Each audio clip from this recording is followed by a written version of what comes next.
Hi guys! So ito guys, nakaranas din po ba kayo ng unfollow? So ayan guys, tatalakayin natin ang unfollow.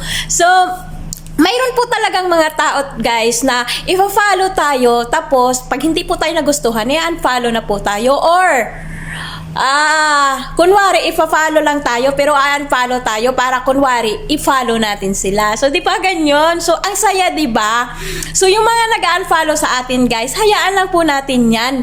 Gawin nating inspirasyon sila. So thank you sa mga nag-unfollow sa atin guys. Magpasalamat tayo kasi sila yung gagawin nating inspirasyon para tayo lumago.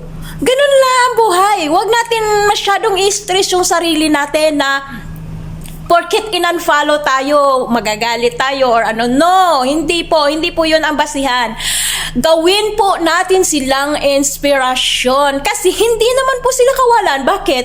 Kawalan ba sila kung i-unfollow tayo? No. Marami pa po dyan na mayroon po dyan na mga taong magugustuhan pa po tayo. So hindi po lahat. Marami po tayong tao.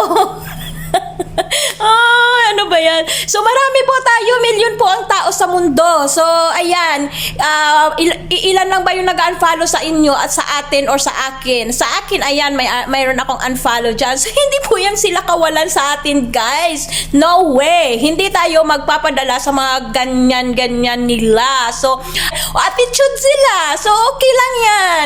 So hindi natin yan ipagdamdam. Diba?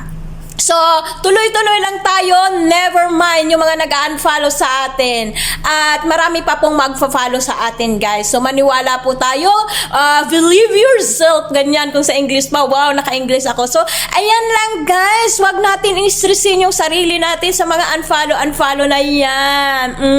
Diba? At hayaan mo, lalago tayong lahat. O, diba? Support, ganon.